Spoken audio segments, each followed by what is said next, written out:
Neden dünya dürüstlüğü, iyiliği ve merhameti zayıflık olarak görür? Neden en temiz kalpli insanlar en büyük ihanetleri yaşar? Tarih boyunca erdemli olmak her zaman bir avantaj sağlamamıştır. Aksine çoğu zaman acı, yalnızlık ve dışlanmışlık getirmiştir. Dostoyevski budala aracılığıyla iyiliğin çoğu zaman neden aptallık olarak görüldüğünü ve toplumun neden saf insanlara karşı bu kadar acımasız olduğunu sorguluyor. Eğer dünya aldatmaca, manipülasyon ve güce değer veriyorsa, iyi olmak aslında bir hata mı? Bu sorular bizi daha derin bir tartışmaya götürüyor. İnsan doğası gerçekten iyiliği ödüllendiriyor mu? Yoksa biz sadece koşullar el verdiğinde mi olabiliyoruz? Toplumun ve bireylerin gerçekten iyi insanlara karşı tavırlarını anlamak için iyiliğin psikolojik ve sosyolojik dinamiklerine daha yakından bakmamız gerekiyor. Dostoyevski'nin Budala romanında Prens Mişkin, olağanüstü bir nezaket, dürüstlük ve sevgi yeteneğiyle donatılmıştır. Ancak bu özellikler onu toplumda saygın ve güçlü bir figür yapmaz. Tam tersine alay konusu olmasına, manipüle edilmesine ve sonunda dışlanmasına yol açar. Burada iyi insanların neden sıkça aptal olarak görüldüğüne dair temel bir çelişki yatar. İnsanlar teoride doğruluğu, samimiyeti ve erdemi yüceltirler. Ancak pratikte bu değerler çıkarlarıyla çatıştığında onları göz ardı etmeye ya da küçümsemeye meyillidirler. Günümüz sosyal medya dünyasına bakın. Herkes en iyi versiyonunu sergilemek için yarışıyor. Filtreler, düzenlemeler, en iyi anlar seçkisi. Gerçek hayatın karmaşası, kusurları, zorlukları nerede? Mişkin gibi insanlar bu mükemmelliyet oyununa katılmayı reddederler. Ahlaki bütünlüklerini koruma pahasına aldatıcı oyunlara dahil olmayı reddederler. İşte tam da bu nedenle manipülasyon ve kurnazlık konusunda ustalaşmış insanlar tarafından kolayca hedef alınırlar ve aptal olarak etiketlenirler. Fakat burada sorulması gereken soru şudur: gerçekten aptal olan kimdir? Aldatmacaya dahil olmayı reddeden Mişkin mi? Yoksa doğruyu eğip büküp bir silah olarak kullanan toplum mu?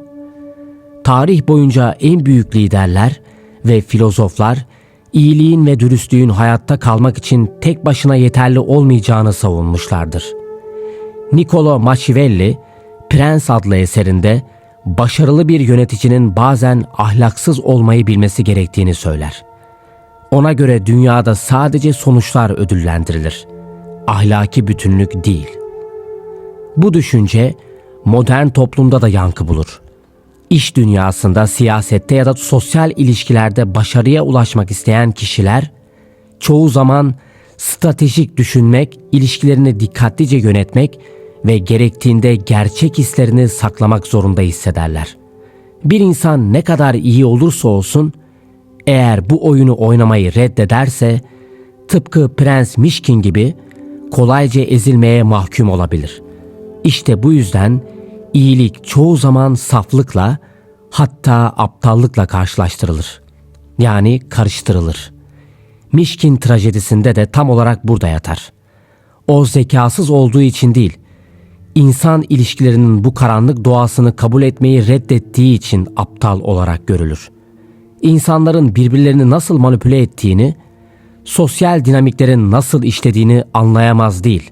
Fakat kendisini bu kirli oyunun bir parçası yapmamaya karar verir. Bu, onun ilkelerinden ödün vermeyen bir idealist mi yoksa yaşadığı dünyaya uyum sağlayan bir budala mı olduğu düşündürülür.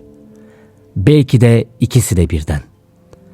Dostoyevski'nin Budala romanı sadece bireysel iyiliğin toplum tarafından nasıl karşılandığını değil, aynı zamanda insan psikolojisinin derinliklerini de gözler önüne serer. İnsanlar genellikle nezaketi ve dürüstlüğü sever gibi görülürler. Ancak bu erdemlerle doğrudan yüzleşmek onları rahatsız eder. Çünkü gerçek iyilik onların kendi hatalarını, eksiklerini ve ikiyüzlülüklerini açığa çıkartır. İnsanlar onun nezaketi karşısında huzursuz olurlar. Çünkü o, onlara kim olmak istediklerini değil, gerçekte kim olduklarını gösteren bir aynadır. Bir insan kibirli, bencil veya çıkarcı olabilir ve bu özellikleri saklamak için türlü bahaneler uydurabilir. Ancak Mişkin gibi bireyle karşılaştığında kendi eksiklerini artık inkar edemez. Bu bazı insanlar için dayanılmaz bir durumdur ve çoğu zaman içlerinden kaldırmamanın en kolay yolu kendilerini değiştirmek yerine bu iyiliği reddetmek ve küçümsemek olur. Bu yüzden Mişkin, onu anlamayanlar tarafından alay edilir, küçümsenir ve dışlanır. Oysa onun aptallığı bir zeka eksikliğinden değildir. İçindeki sınırsız merhametten gelir. Günlük hayatta da benzer örneklerle karşılaşırız. Gerçekten nazik, dürüst, fedakar insanların çevrelerindeki insanlar tarafından nasıl sömürüldüğünü görmek yaygındır. Saflığından dolayı dolandırılan birini, iyi niyetinden dolayı ihanet gören birini ya da başkalarının çıkarlarını kendi önüne koyduğu için ezilen birini duymak bize tanıdık gelir. Bu tür insanlar dünyayı daha iyi bir yer yapmak isterken bazen en büyük zararı onlar görürler. Çünkü dünya nezaketin ve saflığın zayıflık olduğuna inanmıştır. Oysa asıl zor olan bencil ve acımasız olmak değildir. Tüm bunlara rağmen iyi kalabilmektir. Mişkin gibi insanlar hayatı boyunca belki de en ağır ihanetleri, en büyük hayal kırıklıklarını yaşarlar. Ancak yine de kim olduklarından vazgeçmezler. Bu gerçek gücün işareti değil midir? Ancak burada bir paradoks doğar. Eğer iyilik çoğu zaman acıya yol açıyorsa, neden insanlar yine de iyi olmayı seçerler? Bunun yanıtı, iyiliğin yalnızca dış dünyadan gelen ödüllere dayanmayan bir değer taşımasıdır. Gerçek iyilik, karşılık beklemeden verildiğinde anlam kazanır. Mişkin, iyiliğini onay almak için göstermez. Toplumun ona verdiği karşılıktan bağımsız olarak iyi olmayı sürdürür. En büyük erdemi de budur zaten. O, alay edilmesine, yanlış anlaşılmasına ve dışlanmasına rağmen kim olduğunu değiştirmez. Çünkü onun için iyilik bir strateji değildir. Varoluşun temelidir. Nezaketi bir araç olarak kullanan ve insanların onu beğenmesini isteyen çoğu zaman hayal kırıklığına uğrar.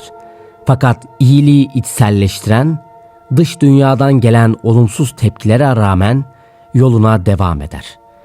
Mişkin'in hikayesi bize iyiliğin iki yönünü gösterir. Hem dönüştürücü hem de yıkıcı bir güce sahip olduğunu. O, etrafındaki insanları değiştirmeye çalışmaz. Ama yine de onları etkiler. Onunla karşılaşanlar, ister istemez kendi vicdanlarıyla yüzleşmek zorunda kalırlar. Bazıları için bu aydınlatıcı bir deneyimdir. Bazıları içinse dayanılmazdır. İşte bu yüzden Prens Mişkin gibi insanlar toplumun içinde genellikle yalnızdır. Ancak bu yalnızlık onların başarısız olduğu anlamına gelmez. Çünkü dünyaya en büyük etkiyi bırakanlar çoğu zaman en fazla reddedilenlerdir. İyilik her zaman anlaşılmaz ve kabul edilmez. Ama en derin şekilde değişim yaratan güçlerden biri olmaya devam eder. Son olarak iyiliğin gücü sadece bireysel bir meziyet olmasında değildir. Başkalarına da ilham verme yeteneğinde yatar. Mişkin'in hikayesi bize gerçek iyiliğin ne olduğunu ve neden dünyada bu kadar az bulunduğunu gösterir. Çünkü o, yalnızca bir ahlaki model değildir. Aynı zamanda bir sınavdır. Onunla karşılaşan herkes kendisiyle ilgili bir şey öğrenir. Belki kendi bencilliğini, belki kendi korkularını, belki de aslında düşündüğünden daha az iyi bir insan olduğunu fark eder. İşte bu yüzden iyilik genellikle reddedilir ve dışlanır. Çünkü o, insanlara kendilerinin gerçekte kim olduğunu gösterir ve bu her zaman hoş bir deneyim değildir. Peki ya siz, dürüstlüğün budalalığına katlanabilir misiniz? Yorumlarda düşüncelerinizi paylaşın.